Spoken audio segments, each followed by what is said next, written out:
जय जगन्नाथ। आमे पूर्व क्लास रे ये जन्मभूमि विषयर पृष्ठा 38 द्वितीय पाराग्राफ आज पढ़ा जीवो। तो पूर्व क्लास रे आमे देखिथिलु जे ग्रामर शिक्षित अर्धशिक्षित युवक मानकर जो मानसिक परिवर्तन घटी एवं मानसिक परिवर्तन घटले जो समस्या सृष्टि हुए से समस्या विषय लेखक आलोकपात करथिले। आज आमे देखिबा तार परवर्ती अनुच्छेद बहिर पिला माने तुम मान बहिर 38 पृष्ठा द्वितीय पाराग्राफ रे नजर रख। एहीपरि श्रेणीर ग्रामवासी मनरे मोर आ स्थान ना। लेखक कहते यही प्रकार जो ग्रामवासी लोक मैंने अच्छा से मनरे मोर तो स्थान ना, मन सहित मो मन पड़ूनी। एम कर्म योजना स्थान पाइबा संभव नुह। आ जो कर्म योजना थाए लाइफ रे जो एक्शन प्लान गुड़ाक से करुवे डे टू डे लाइफ रे किमती कौन चलुंट किमती कौन दिन बीतौंट से भाया कर्म योजना लेखकर स्थान नाही। तापरे लेखक हठात से गाँवर पूर्व कथा को मन पकाउछन्ति जे ग्रामवासी माने तांको भितर बहुत स्वार्थ थाए सीना से स्वार्थर विभेद सत्वे कर्म क्लेश मध्य ग्रामवासी भितर अन्य एक प्रकार परिवार भाव आपे आपे जात ही थाए। गाँवर लोक मैंने प्रायतः समस्ते कर्मर विश्वास करथांती एवं क्लेश सही थांती, शारीरिक क्लेश मध्य सही थांती। ताहारी भितर सेमानकर दिन कटि जाई थाए एवं सेमानक भितरे गोटे एक परिवारतर भाव रही थाए। निदा घर निराट जांजीरे लंगल मुनरे धरणीर पक्ष चिरी एमाने समस्ते नुआ मेघ को चाहि बसी थांती। गाँ लोक मैंने प्रायतः कृषि संप्रदायर चाष को कृषि को भरसा करी से दिन कटि थांती। तेणु से निदाघ बोले ग्रीष्म, तो ग्रीष्मर निराट झांजीरे, निराट माने जोटा कि अति सत जोटा कहते निराट सत कथा कहती पूरा पूरापूरी। ताले ग्रीष्मर पूरापूरी झांजीरे जो झांझी पवन बहे से झांझीरे लंगल मुनरे लंगल कांधे पकई था और क्षत को से चिरी था, धरणीर पक्ष चिरी था। एमाने समस्ते नुआ मेघ को चाह बसी था कारण ग्रीष्म पर जो रज पर्व आसी थाए रज पर्वर अव्यवहित ठीक समय अव्यवहित पूर्व निश्चित भाव में ओडिशा को मौसुमी छुई थाए। तेणु से नुआ मेघ को चाही था। ज्येष्ठर शेष बेल को स्तूपीकृत मेघ घन श्याम गिरिराजीर मस्तकरू धीरे धीरे अगणित शालतर ऊपर को आनत हो आसे और गर्जन तर्जन रे दिगंत कंपाई बारीपात पल्ली भूमि को सिक्त करें। ज्येष्ठर शेष बेल को ज्येष्ठ मास शेष हो जाए ठीक से बेल को से देखती आकाश रे कौन देखती ना स्तूपीकृत मेघ, मेघ स्तूपीकृत होता है माने गदा गदा होती थाए आकाश रे, आकाश स्तूपीकृत सही अवस्था को मेघ आसी जाई थाए। तापरे घन श्याम गिरिराजी, घन श्याम गिरिराजी से जे घन घंच श्याम हूँ श्यामल रंगर, गिरिराजी हूँ पर्वतराजी र मस्तक पर्वत सते जमी तार मेघ को छुई जाए, तार मुंड को मेघ छुई जाए थाए से धीरे धीरे अगणित शालुतर ऊपर को मयूरभंजर जो शाल वृक्ष थाए आकाश को छुईला भाया गछ गुड़ाक थाए लंबा लंबा से अगणित शालतरु ऊपर को आनंद हो आसे सते जमी मेघटा पूरा नई आसे से शाल गछर मस्तक ऊपर को। गर्जन तर्जन करे मेघ, जो घड़घड़ी शब्दटा आसे गर्जन तर्जन रे दिगंत कंपई दिए, चारि दिग को कंपई दिए कि 10 दिग को कंपई दिए। बारीपात रे पल्ली भूमि को सिक्त करि थाए। बारीपात होची प्रथम जल बुंदारे पल्ली भूमि को गाँ माटी को उदा कर दे थाए। सिक्त भूमिर सुगंध एठारे लेखक खूब सुंदर भाव में वर्णना कर ग्रीष्म परे जो प्रथम वर्षा माटी को स्पर्श करें सिक्त भूमिर सुगंध से ओदा माटीर जो बास्ना से प्रायतः आमोदकर होता है। ता सहित वन्यज्योतिर परिमल, वन्यज्योति हूँ बणरे जुई फूल जो फुटी जाए तार परिमल से परिवेश भितर रज पर्व आरंभ होता है। प्रिय छात्र छात्री ए वर्ष रज पर्व यही सामने आसुछि। तेणु लेखक जो पूर्व ओडिशा और दक्षिण ओडिशार महान पर्व रज पर्व विषय एठारे उल्लेख करछन्ति। उद्वेल मन गाँवासी मन उद्वेलित हो जाए, आनंदित हो जाए, दूली खेल रत होता से माने पिठा खाती, पिठा पूजा पिठा पणारे दिन कटेकी दूली खेल रत होता। महासमारोह रज पर्व शेष होगा निष्ठुर वास्तवता आसी पड़े। पुणे लेखक कहते महासमारोह रज पर्व शेष हो जाए कि निष्ठुर वास्तवता आसिक पहुँची जाए। जमीती पश्चिम ओडिशार महान पर्व नुआखाई महा धूमधाम रे समारोह रे सरी जाई थाए तापरे निष्ठुर वास्तवता आसी थाए पश्चिम ओडिशार सेही चाषी मानक पई बहुत लोक से चाषर मन दे था आउ किछि लोक से कर्म बा काम बाहाना रे काम खोजिबा पई बेले बेले तांको जिला छाड़ी अन्य जिला को जीवा पई पड़े राज्य छाड़ी को अन्य राज्य को जीवा पई पड़ी थाए तो ये होची पर्व गोटे महा समारोह में आम पालित करूँ पर्व सरला परे आम पाई सही निष्ठुर वास्तवता आसी जाए अर्थात आमको पुणी सही क्षत को ओल्लई जावाई पड़ी थाए क्लांत सिक्त धरा हत श्रमजीवी हूँ श्रम को जीविका कर जीवन यापन करुवा जो गाँव लोक मैंने से कठिन परिश्रम करके क्लांत हो जाती सिक्त वर्षार उदा ही काम करी धरा हत से माटी निजक मिसई दे था श्रमजीवी मानक समवेत जत्न रे धरणी शस्य श्यामला हो उठे धरणी बोले से पृथ्वी माटी माँ शस्य श्यामला हो जाए चारिआडे धान क्षेत्र पुलक चारिआडे रही थाए हेमंतरे स्वर्ण शीर्ष धान्य रे ग्रामभूमि पूर्ण हो जाए तापरे वर्षा पर जो आसी थाए शरत पर जो हेमंत ऋतु पहुँची जाए हेमंत ऋतु बेलू जो धान चाष होता है से धान गछरे जो धान फली थाए एवं धान फली फली पर जो पाचि जाए सुनार धान जोटा कि स्वर्ण शीर्ष कहते अर्थात सुनार धान धान्य ग्रामभूमि पूर्ण होता है ग्रामर ये श्रृंखलित कर्म योजना अच्छी लेखक कहते ग्रामर गोटे श्रृंखलित कर्म योजना अच्छी मैंने रबी फसल जो ऋतुर हम मैंने से रबी फसल निश्चित भाव में करते खरीफ फसल जो ऋतुरे होता है से ऋतुरे निश्चित भाव में से खरीफ फसल करते और काम न कले से केवे भी पेट पूरब ना तो कर्म को आशा करी रही था दिन कटी था तेणु लेखक से श्रमजीवी शब्द लगे तो लेखक कहते ये श्रृंखलित कर्म योजना अच्छी से मोर स्थान ना ग्रीष्मर झांझी वर्षार झड़े बा हेमंतर शीतरे ये कर्म योजनार कौन सी स्थान में अंश नापी मोर भौतिक शक्ति अभाव नथिले मध्य लेखक कहते ग्रीष्मर झांझी हो कि वर्षार झड़ हो कि हेमंतर शीत हो ये कर्म योजना कौन सी स्थान में अंश ग्रहण करने भौतिक शक्ति अच्छी अर्थात शारीरिक शक्ति थिले मध्य नैतिक शक्तिर अभाव देखा देछि एणु मु मोर जन्मभूमि खाली मनर नुहे कर्मर विच्युत हो पड़ी प्रथम आगु कही जे मु मनर विच्युत हो पड़ी ग्रामवासी मानकर मन सहित गति करने संभव नुहे बोली से कही ये 38 पृष्ठा जो प्रथम चैप्टर जो सरी से लास्ट लाइन थिला एणु एमानक मन सहित गति कर चलवा संभव नुहे अर्थात लेखक पूर्वर कही ग्रामवासी सहित से गाँव में शिक्षित अर्धशिक्षित ग्रामवासी लोक मानकर मन सहित ताल देकी चलवा संभव नुहे एठी कहते प्रथम तो मु मनर विच्युत होती एवं कहते मु कर्मर विच्युत हो जाए 38 पृष्ठा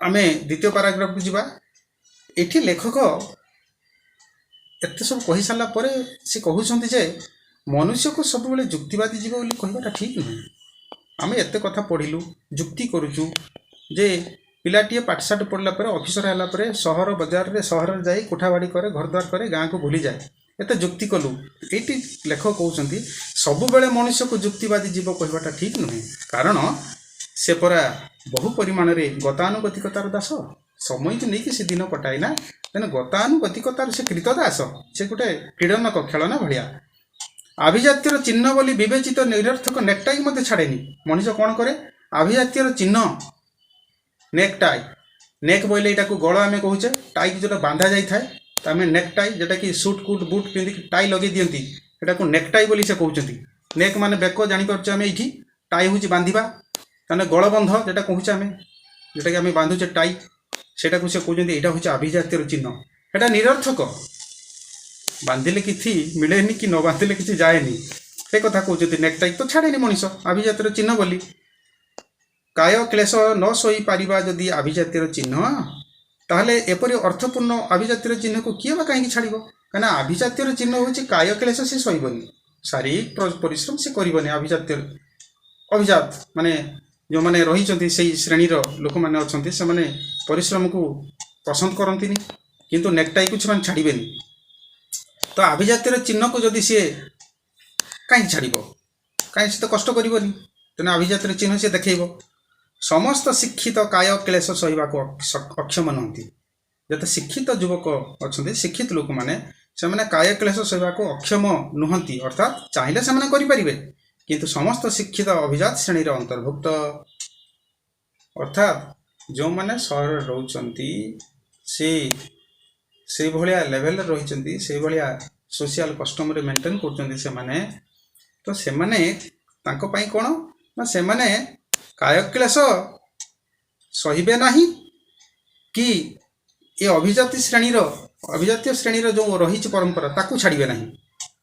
ଆଭିଜାତ୍ୟ ଛାଡ଼ିବା ସମ୍ଭବ ନୁହେଁ, ଏଣୁ ଏମାନେ ଶାରୀରିକ ପରିଶ୍ରମ ଛାଡ଼ିବା ହିଁ ସମ୍ଭବ ହେଇଛି। ସେମାନେ ଯେହେତୁ ଆଭିଜାତ୍ୟ ଛାଡ଼ିବେନି ତ ଶାରୀରିକ ପରିଶ୍ରମ ଛାଡ଼ିଦେବେ। ତା ଛଡ଼ା କୌଣସି ବ୍ୟକ୍ତିର ଦୈନିକ ଆୟ 5 ଅଣା ବା 50 ଲକ୍ଷ ଟଙ୍କା ହେଇପାରେ, ସେଥିପାଇଁ ଆଇନର ତ ବାଧା ନାହିଁ କିମ୍ବା ଧର୍ମ ସମାଜର ନିନ୍ଦା ନାହିଁ। ଜଣେ ମଣିଷ 5 ଅଣା ଇନକମ୍ କରୁଛି ଆଉ ଜଣେ 5 ଲକ୍ଷ ଇନକମ୍ କରୁଛି, ସେଥିପାଇଁ ଆଇନର କୌଣସି ବାଧା ନାହିଁ। ଯିଏ ଯେତେ ପାରିବ ସେ ସେତେ ଇନକମ୍ କରିବ। ବରଞ୍ଚ ମାନବର ସମସ୍ତ ନୀତିକୁ ପାଦରେ ଦଳି ଦେଇ ଊର୍ଦ୍ଧ୍ୱଶ୍ୱାସରେ ଧାଇଁ ସେ ଯେତେ ବେଶୀ ଏହି ଦୀର୍ଘ ବ୍ୟବଧାନକୁ କମ୍ କରିପାରେ, ସେ ସେତେ ବେଶୀ ଜୀବନ ଯୁଦ୍ଧର ଦିଗ୍ବିଜୟୀ ବୀର ବୋଲି ପରିଚିତ ହୁଏ। ବେଳେବେଳେ ମୁଁ କହେ ଯେ ଆଜିର ଦୁନିଆରେ ଯେଉଁ ମଣିଷ ଯେତେ ଫାଷ୍ଟ ହେବ ତାର ଉନ୍ନତି ମଧ୍ୟ ସେତେ ଫାଷ୍ଟ ହେବ। ମାନେ ମଣିଷକୁ ବହୁତ ଫାଷ୍ଟ ହେବା ପାଇଁ ପଡ଼ିବ। ଯୁଗ ସହିତ ତାଳ ଦେଇକି ଚାଲିବା ପାଇଁ ହେଲେ, ଉନ୍ନତି କରିବା ପାଇଁ ହେଲେ ଆମକୁ ଫାଷ୍ଟ ହେବା ପାଇଁ ପଡ଼ିବ। ମାନେ ଆମର ଦୈନନ୍ଦିନ ଜୀବନକୁ ବହୁତ ଫାଷ୍ଟ କରିବା ପାଇଁ ପଡ଼ିବ।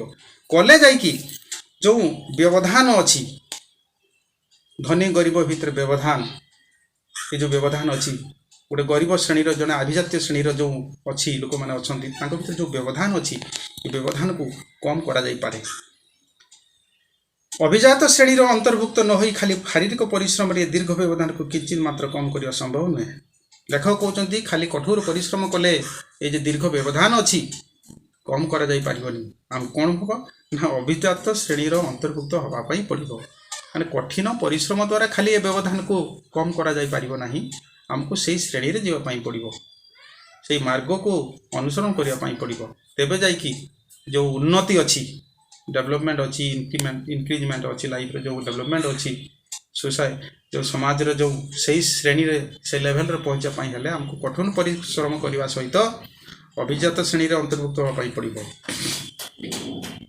ଏହିସବୁ କାରଣରୁ ବହୁ ପଲ୍ଲୀ ଜନନୀ ଆଜି ସେମାନଙ୍କର ଶିକ୍ଷିତ ସନ୍ତାନକୁ ହରାଇଛନ୍ତି।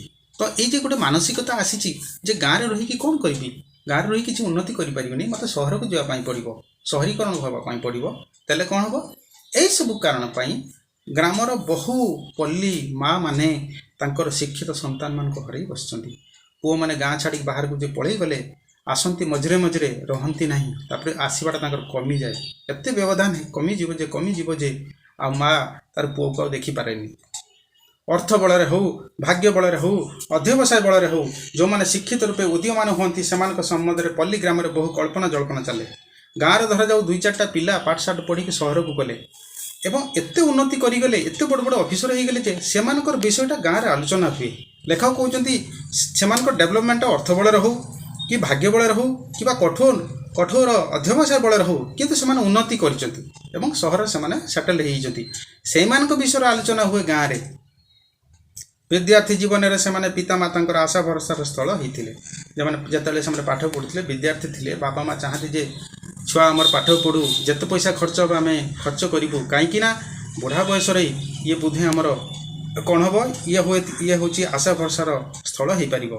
ଗ୍ରାମ ବୃଦ୍ଧମାନଙ୍କ ପ୍ରଶଂସାର ଦୃଷ୍ଟାନ୍ତ ହେଇଥିଲା ସିଏ। ଗାଁର ବୁଢ଼ାମାନେ ଯେଉଁମାନେ ଥାଆନ୍ତି, ସେ ଗାଁର ଯେ ପିଲା ବହୁତ ଭଲ ପଢ଼େ, ବୁଢ଼ାମାନେ ତାଙ୍କୁ ଭାରି ପ୍ରଶଂସା କରନ୍ତି ଏବଂ ଗ୍ରାମଭୂମିକୁ ମଣ୍ଡନ କରିଥିଲେ। ଦିନେ ଗାଁର ସୁନାମ ଅର୍ଜନ କରିଥିଲେ। କିନ୍ତୁ ସମୟ ଆସେ ଯେତେବେଳେ କି ଗ୍ରାମବାସୀମାନେ ସେମାନଙ୍କୁ ଦେଖିବା ପାଇଁ ପାଆନ୍ତିନି। ଏମିତି ଟାଇମ୍ ଆସିବ ଗାଁ ଲୋକମାନେ ସେ ପିଲାକୁ ଆଉ ଦେଖିବା ପାଇଁ ପାଆନ୍ତି ନାହିଁ। ଏଇଠାରେ ଲେଖକ ନିଜକୁ ଦୋଷ ଦେଉଛନ୍ତି, ଶିକ୍ଷିତ ସମାଜକୁ ଦୋଷ ଦେଇଥିଲେ। ତାପରେ ପରେ କହିଲେ ସବୁବେଳେ ମଣିଷକୁ ଯୁକ୍ତିବାଦୀ ଜୀବ କହିବାଟା ଠିକ୍ ନୁହେଁ। ସମୟର ସ୍ରୋତରେ ସେମାନେ ଭାସି ଯାଆନ୍ତି। ବହୁ ପରିମାଣରେ ସେମାନେ କ'ଣ କରନ୍ତି ନା ଗତାନୁଗତିକତାର କୀର୍ତ୍ତିଦାସ ହେଇଥାନ୍ତି। ତେଣୁ ସେମାନେ ନିଶ୍ଚିତ ଭାବରେ ଗାଁକୁ ଛାଡ଼ି ସହରରେ ସେମାନେ ରୁହନ୍ତି ଏବଂ ସହରରେ ନିଜର ବାକି ଜୀବନକୁ କଟିବା ପାଇଁ ସ୍ୱପ୍ନ ଦେଖିଥାନ୍ତି। ଲେଖକ କହୁଛନ୍ତି ଯେ ଏଇ ଯେ ଭୁଲଟା ରହିଯାଏ ଗାଁର ଯୁବକମାନଙ୍କ ପାଇଁ, ଖାଲି ଆମ ପାଇଁ ନୁହେଁ, ଏଇଭଳିଆ ସେ ସୁନ୍ଦର ଭାବରେ ସେ ମହାଭାରତକୁ ଫେରି ଯାଇଛନ୍ତି ଯେ ଆମେ ତ ହେଲୁ ସାଧାରଣ ମଣିଷ, ଆମେ ତ ଭୁଲ କରିବା ସ୍ୱାଭାବିକ କଥା। ଗାଁ ମାଟିକୁ ଭୁଲି ଯିବା, ବାପା ମାଆକୁ ପର କରିବା, ବଂଶ ବନ୍ଧୁବର୍ଗ ସମସ୍ତଙ୍କୁ ପର କରିଦେବା, ଦରକାର ପଡ଼ିଲେ ଆମେ ଚିହ୍ନି ପାରିବାନି। ଠିକ୍ ଏଇଭଳି ଘଟଣା ଘଟିଛି ମହାଭାରତର ଯେଉଁ ମୁଖ୍ୟ ଚରିତ୍ର ଭଗବାନ ଶ୍ରୀକୃଷ୍ଣଙ୍କ କ୍ଷେତ୍ରରେ। ସେ କହୁଛନ୍ତି କୃଷ୍ଣ 3 ଦିନକୁ କଣ୍ଟ କରି ମଥୁରାକୁ ଚିରଦିନ ଚାଲିଗଲା ପରି ସେମାନେ ସବୁଦିନ ପାଇଁ ଗ୍ରାମଭୂମି ଛାଡ଼ି ଚାଲିଯାଆନ୍ତି। କୃଷ୍ଣ 3 ଦିନ ପାଇଁ ତା ମା ପାଖରେ ପ୍ରତିଜ୍ଞା କରିକି ସେ ଯାଇଥିଲା ତାର ମାମୁଁ ଘରକୁ। ପିଲା ଯେତେବେଳେ ସେ ଥିଲେ ମଥୁରାକୁ ଯାଇଥିଲେ ଧନୁଯାତ୍ରା ଦେଖିବା ପାଇଁ। ମା ପାଖରେ ପ୍ରତିଜ୍ଞା କରିକି ଯାଇଥିଲେ, ମା ଆମେ 3 ଦିନ ପାଇଁ ଯାଉଛୁ, ଧନୁଯାତ୍ରା ସରିଲା ପରେ ଆମେ ଫେରି ଆସିବୁ। ଚିରଦିନ ପାଇଁ ଚାଲି ଯାଇଥିଲେ ସିଏ, ଆଉ ସିଏ କେବେ ବି ବୃନ୍ଦାବନ ଫେରି ନାହାନ୍ତି। କୃଷ୍ଣ ସେ ଗୋପପୁରକୁ ସେ କେବେ ବି ଫେରି ନାହାନ୍ତି। ଆମେ ମହାଭାରତ ଅଧ୍ୟୟନ କରିଥିଲୁ, ଆମେ ଦେଖିଥିଲୁ ଭଗବାନ ଶ୍ରୀକୃଷ୍ଣ ଏମିତିକି ମହାଭାରତ ଯୁଦ୍ଧ ସରିଗଲା ପରେ ମଧ୍ୟ ସେ ବିଲକୁଲ ଥରେ ବି ଆସିନାହାନ୍ତି ତାଙ୍କର ମା ଯଶୋଦାଙ୍କ କୂଳକୁ। ଆମେ ଏଇଟା ଦେଖିଥିଲୁ। ସେ ପ୍ରଭାସ ଯଜ୍ଞ ବେଳେ ଏ କଥାଟା ଖୁବ୍ ସୁନ୍ଦର ଭାବରେ ବର୍ଣ୍ଣନା କରାଯାଇଥିଲା। କିନ୍ତୁ କେହି ଭାବନ୍ତି ନାହିଁ ଯେ ଏଇ ଅନୈତିକତା ବା ବିଶ୍ୱାସଘାତକତାରୁ କୃଷ୍ଣଙ୍କ ପରି ମହାପୁରୁଷ ସୁଦ୍ଧା ପାର ପାଇନଥିଲେ।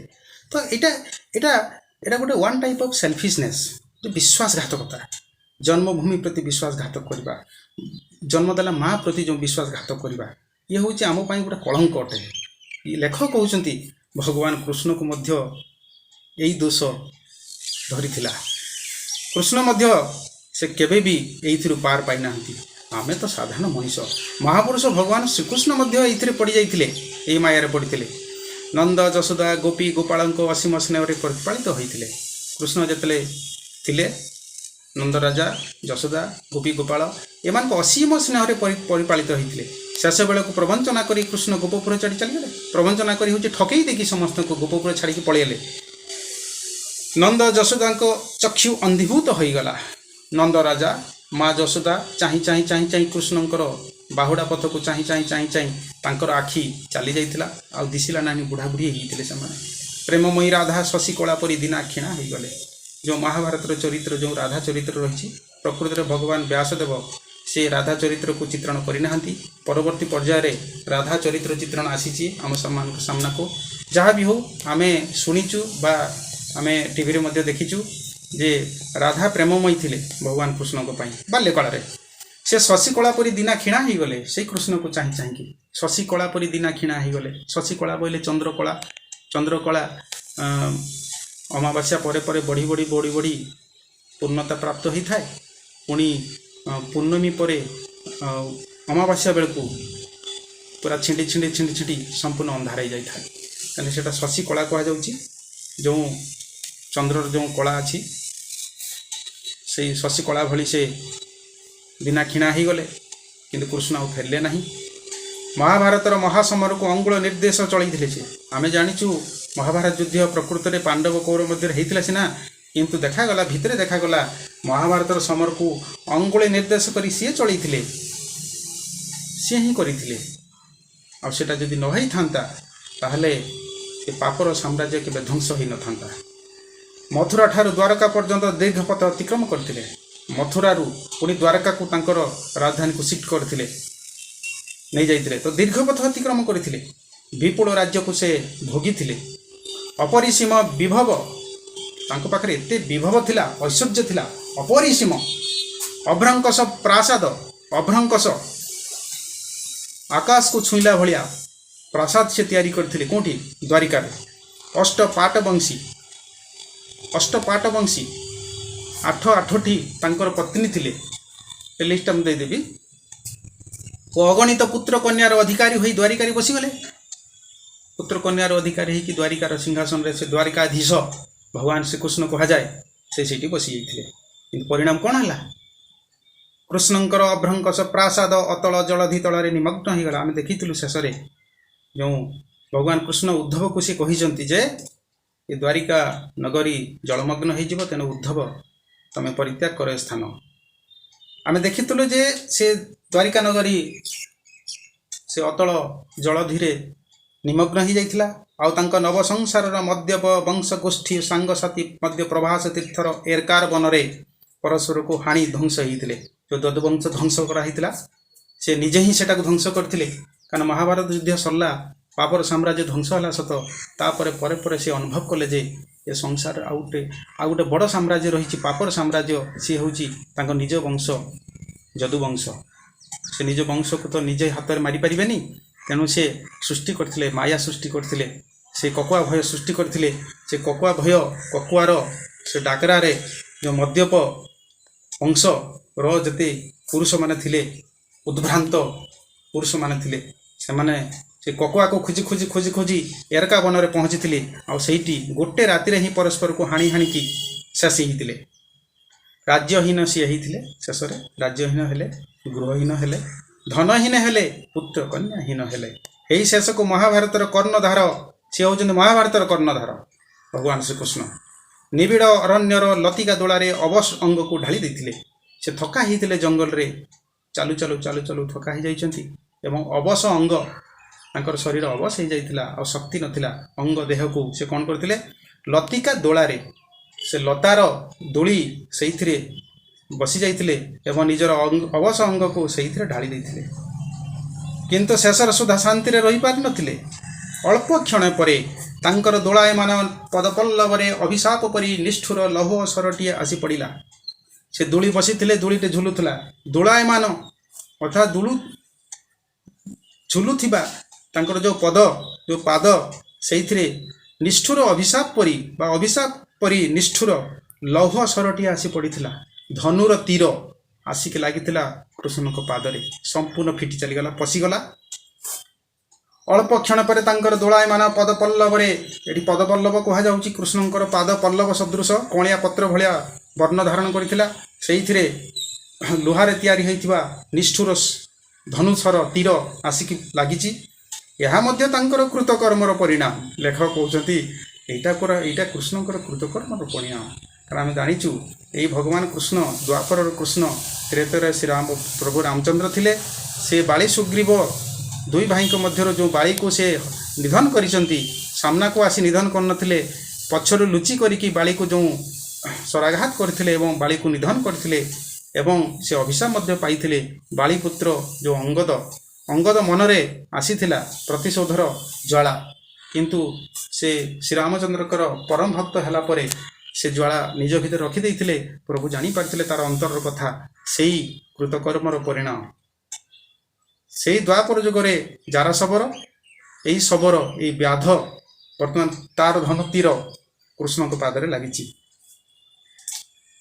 जो पाद गोपपुर रे गोचारण द्वारा चर्म पादुका परी कठिन होता ये कृष्ण जिते शांत थे छोट थे बाल कृष्ण थे से गोपपुर रे गाई बलद नहीं कि जो जंगल को जाऊले गोचारण जाऊले से गोचारण द्वारा चर्म पादुका परी कठिन होता पादटा खाली पादरे से जाऊले गाई गोरु को लेकिन गोचारण करने बाल श्रीकृष्ण किंतु जिते से द्वारिकाधीश हो गले आ खाली पादरे से नथिले से कौन थे ताहा द्वारिकार राजभोग नवपल्ल पर्याप्ताव हो गला द्वारकार जो राजभोग जो रॉयल जो स्टाटस को से एंजॉय करथिले राजभोग को एंजॉय करी करी भोग करी करी तांकर से पादटी नवपल्लव परी रक्ताभ हो जाइथिला सेठी चर्म पादुका परी कठिन हो जाइथिला एठी द्वारिकाधीश हला परे राजभोग भोगी भोगी भोगी भोगी नवपल्लव परी रक्ताभ हो गला तेणु ये जारा शबर जेतले दूर देखी जे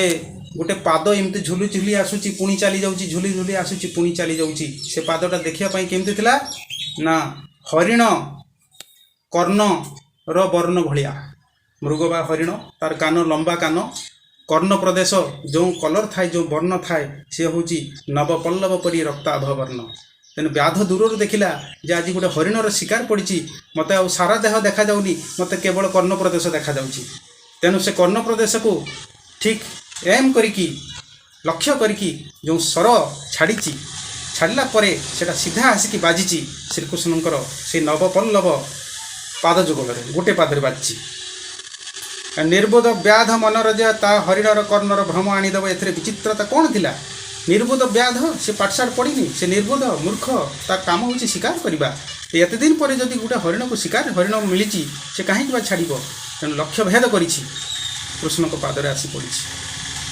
लेखक कहते यहाँ गोटे पुरातनी गाथा गोटे पुराण कथा ये कथार सत्यता रही নহলে एते वर्ष बीतीगला परे मध्य एते शताब्दी बीतीगले मध्य विस्मृति को भेद करी ताहा जे आम मान पाखे केमती पहुँची पारिछि आज मध्य आम मन पकई पार्चे कथा को कृष्णक नवराज्यर अभ्रंकस प्रासाद आउ नाही श्रीकृष्णकर नुआ राज्य जो द्वारिका अभ्रंकस प्रासाद आकाश को छुईला भाया जो प्रासाद तैयारी करथिले पैलेस तैयारी करथिले आउ तो नाही किंतु तांको मातृभूमिर गोप आज अच्छी वृंदावन आज मध्य अच्छी जमुना नदी आज पर बही चलती गोपी गोपाला आज मध्य समस्ते जे जे स्थान रे अछंती पूर्व परि आज मध्य जमुना बही चली जमुना नदी तो बही बही चली से जगार वृंदावनर पुष्पित कदम्ब आज वृंदावन जो कदम्ब बण रही से कदम्ब फूल फुटुची पुष्पित कदम्ब अच्छी आज मध्य मयूर उद्धत नृत्य देखा जाउची